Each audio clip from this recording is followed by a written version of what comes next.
போகிறோம் அப்படின்னா சுண்டக்காய் பருப்பு கூட்டு பண்ண போகிறோம். அதுக்கு தேவையானது நம்ம எடுத்து வச்சுருக்கோம். வாங்க வீடியோக்குள்ளே போகலாம். 50 கிராம் சிறுபருப்பு நம்ம ஊற வச்சு கழுவி எடுத்து வச்சுருக்கோம்.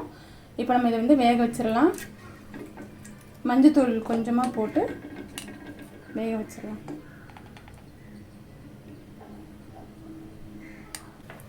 இப்போ இதை மூடி வச்சிடலாம். விசில் வரணும். 2 விசில் வரணும்.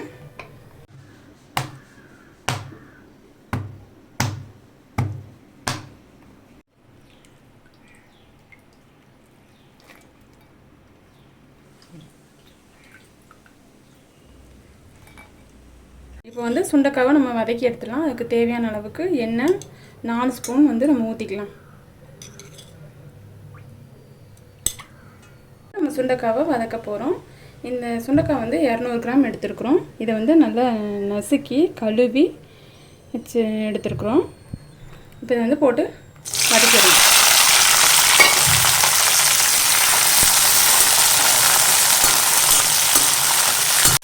சுண்டைக்காய் நம்ம நல்லா வதக்கிடணும்.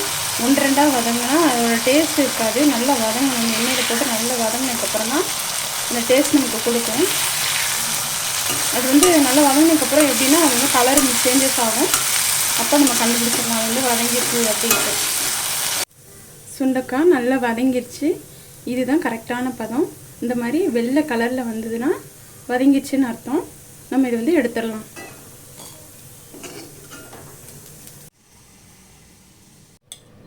இப்போ நம்ம கூட்டுக்கு 3 ஸ்பூன் எண்ணெய் ஊற்றிக்கலாம். கொஞ்சம் கடுகு போட்டுக்கலாம். இது கூட கொஞ்சம் சீரகம் போட்டுக்கலாம். ஒரு காஞ்ச மிளகாய் போட்டுக்கலாம். ஒரு சின்ன வெங்காயம்.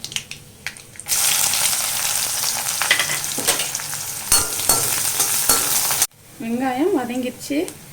இப்போ நம்ம ஒரு தக்காளி சேர்த்துக்கலாம். சின்ன தக்காளி தான் ஒன்று நம்ம சேர்த்துக்கலாம்.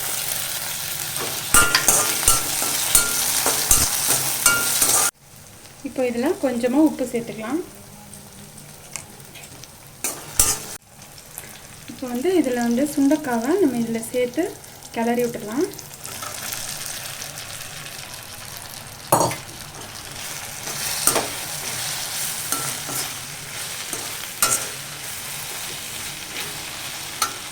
இதோட இப்போ வீட்டு குழம்பு மசாலா தூள் 1 ஸ்பூனு இதில் சேர்த்துக்கலாம்.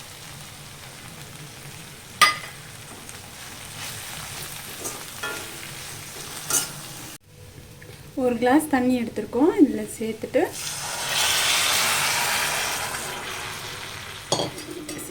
இப்போ நல்லா கிளறி விட்டுட்டு இதை மூடி போட்டுட்டு ஒரு 5 நிமிஷம் நம்ம கழித்து எடுத்துடலாம். இப்போ நம்ம இதை கிளறி விட்டுட்டோம். நம்ம இதை மூடி விட்டுடலாம். 5 நிமிஷம் கழித்து எடுத்து பார்க்கலாம். பாருங்கள், 5 நிமிஷம் ஆகிடுச்சு. இப்போ சுண்டைக்காய் நல்லா வெந்துருச்சு. தண்ணி கூட இதில் வற்றிடுச்சு பாருங்கள். இப்போ இது கூட நம்ம ஒரு சொல புளியை எடுத்து நம்ம அதை கரைச்சி இதில் சேர்த்துக்கலாம்.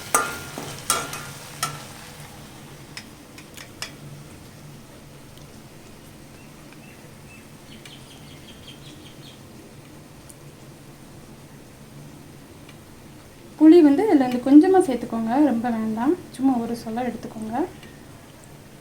சரி, இப்போ இதை கரைச்சிட்டோம். அதை ஊற்றிடலாம்.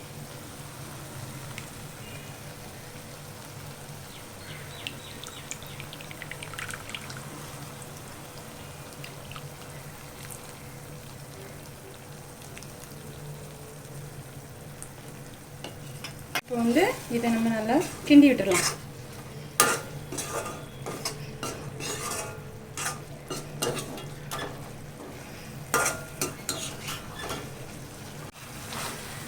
புளியோட பச்சை வாசனை இதில் போயிடுச்சு.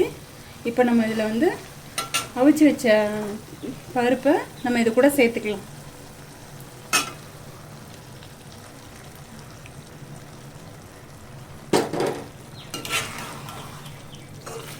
இதை நல்லா கிளறி விட்டுக்கலாம். இப்போ இது கூட கொஞ்சமாக உப்பு சேர்த்துக்கலாம். உப்பு இதில் கொஞ்சம் கம்மியாக இருக்குது. நம்ம கொஞ்சம் சேர்த்துக்கலாம். இப்போ இது கலரி விட்டுட்டு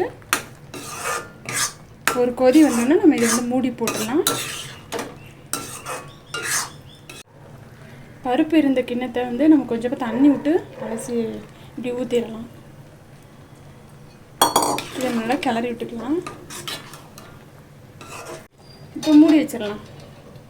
ஒரு 2 நிமிஷம் கழித்து இதை நம்ம எடுத்து பார்க்கலாம்.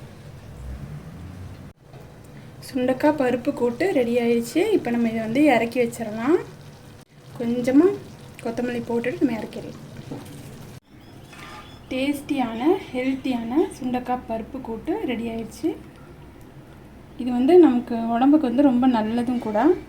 என்ன அப்படின்னு பார்த்திங்கன்னா, நம்ம வயிற்றில் பூச்சி அதெல்லாம் வந்து எடுத்துரும். சுண்டக்காய் வந்து ரொம்ப ஒரு நோய் எதிர்ப்பு சக்தி உள்ளது. கண்டிப்பாக நீங்களும் ட்ரை பண்ணி பாருங்கள். கமெண்டில் சொல்லுங்கள். ரொம்ப டேஸ்டியாக இருக்கும். உங்களுக்கு பிடிச்சிருந்தால் லைக் பண்ணுங்கள், சப்ஸ்கிரைப் பண்ணுங்கள். தேங்க்யூ.